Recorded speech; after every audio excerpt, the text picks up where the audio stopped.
Tonight our panel, Conservative Skills and Enterprise Minister Matthew Hancock, the former Culture Secretary Tessa Jowell, hot tip to be Labour's candidate for Mayor of London, the Respect Party MP George Galloway, who could possibly run against her for that job, the economist and author Alison Wolf, and the historian and broadcaster David Starkey.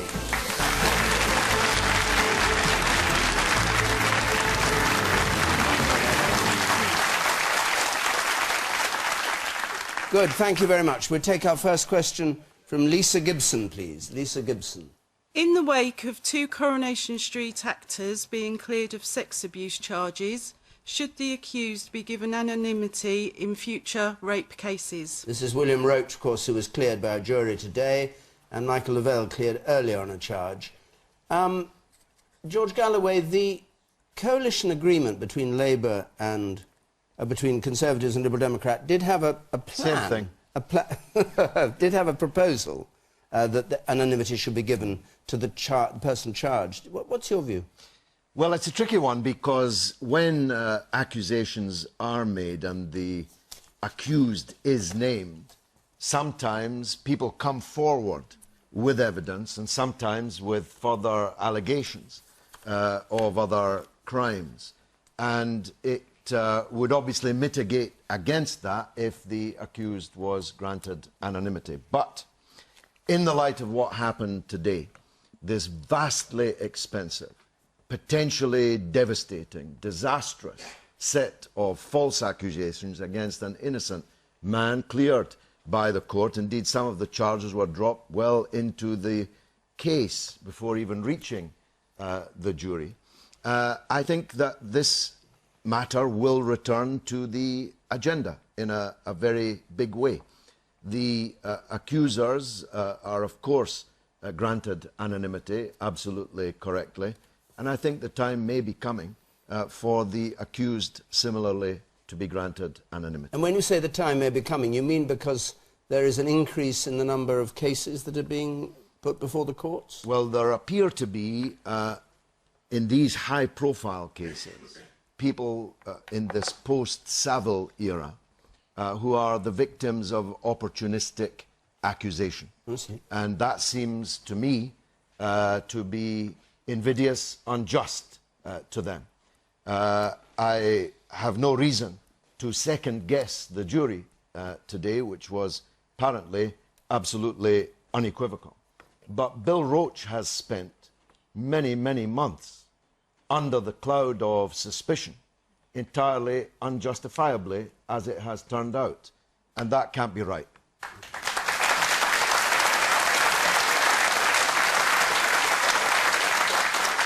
Tessa Jowell. What concerns me about rape generally is that it is a very heavily underreported crime. And I wouldn't want to see any step taken that reduced the likelihood of women coming forward, being helped to come forward, in some cases many years later, notwithstanding the case today. I don't think that this case, for all its celebrity and everything and the suffering of William Roach and his family, is a reason to take what is a very major step by allowing anonymity for those charged with rape. I think the major priority is to ensure that women who do suffer rape come forward, are supported to come forward, and that the police there is an insistence that the police take accusations of rape more seriously. But why is that affected by anonymity? They do. Why is it affected by anonymity being granted to the accused? Well, because I think that, I think that, in many cases women are, they're afraid, they're not confident about the protection of their own anonymity.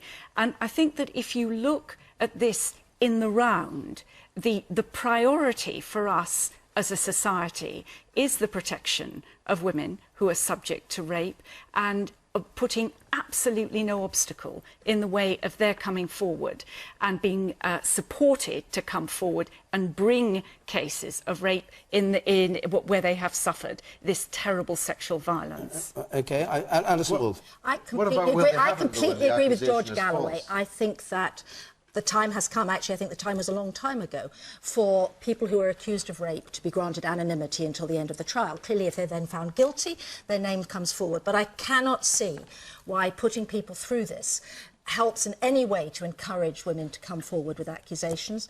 It seems to me that there is actually a huge number of unjust accusations being made against people in our society. Most of them don't hit the headlines in this way. It's a living nightmare for many teachers, and I think that it is perfectly possible to have a fair trial with the accused remaining anonymous, and I cannot see how we can possibly justify the number of innocent people who are being put through this. And of course, as many of them will say, once you've been accused, there is this muttering, you know, no smoke without fire, mud sticks, all of these things are perfectly true. And what about the Stuart Hall case? You remember he pleaded, he said these were all lies and tissue of lies. His name came out, and then a whole lot of other people came up and accused him. And then he pleaded guilty. But that's also like saying you should hang people because there will be people who won't commit murder because they're terrified of being hanged. I think our primary duty is to protect the innocent in our society and make sure that they get a fair trial. You said, look, I think, given the way the case ended, there was a clear lack of concrete evidence. I think Mr. Galloway touched on that point there. But I think these allegations have potentially damaged women coming forward who are genuinely got these gripes, because, you know, the immediate thing of, oh, she's making it up, or these sort of things, and the media intrusion into not only the accused but also the potential victim, is damaging to the real victims. It's been horrible for Mr. Roach, but what about the women out there who are scared to come forward because of this?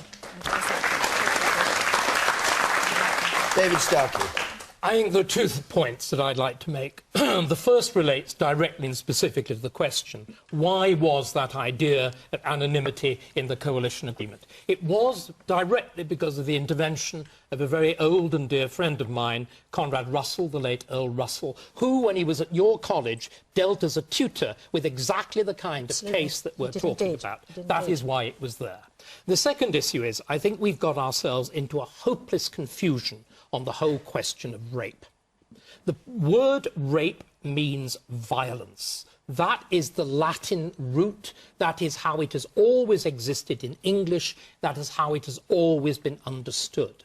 What we have tried to do is to take that word with all its terrible associations and apply it to a whole series of much more awkward, much more difficult to establish, much more contested and contentious sexual encounters by focusing on this issue of consent, which so often boils down, as it did exactly in this case, to his word against her word. Now, I cannot see that the law is at all good at dealing with this. It really isn't. It works very badly. And I think that it encourages false accusation. It also encourages other things as well on the other side. It's a very, very awkward, difficult law. We're in a state of complete confusion about sexual etiquette, aren't we? Complete confusion about what is right and what is wrong. We're trying to change it. We're trying to use the law to change it. And you, Tessa, said something which I think, frankly, is deeply shocking. You said that our interest as a society is on, bringing forward more victims of rape. I'm sorry, we have one interest in society when the law is applied, and it's called justice. And justice is blind, and justice is even-handed. And this sense of a very large female paw resting on one pan of the scale is bad and it's wrong. And I'm going to use the word, it's immoral. That's utterly reactionary tosh. Rape does not have to involve violence. No means no. If you proceed, it's rape. Whether there's violence involved, or not? Shouting, by the way, doesn't deal with the problem at all effectively. Well, I'm outraged at what you said. No, I'm sorry. So will half the country. Didn't you say well, that you didn't... good, because it might make them think.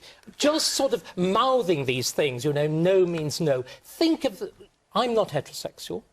I have been in very complex sexual situations. Being gay, I'm actually used in one sense to being what it's like on the other side. I know what's involved. I know the complexities. And this, you know, no means no, no means no, words. In a relationship in which sex is the norm, then clearly, I mean, nobody watching this asks their wife verbally, would you like to have sex, dear? Nobody does that in relationships. Let's go back to the question, which is whether anonymity should be given in future rape cases. And Matthew Hancock, we haven't heard from you, so let's hear from you. Well, I think that this case has been a high-profile disaster, and it's been a disaster both on its own terms and for the impact on Bill Roach, but also because of how it's made this very debate more difficult. Because the concept of open justice, of everything being done in open and in court, is based on everybody taking the opinion of innocent until proven guilty. And the problem in these cases is precisely because of the concern of people not thinking of the perpetrators or the alleged perpetrators as innocent until proven guilty.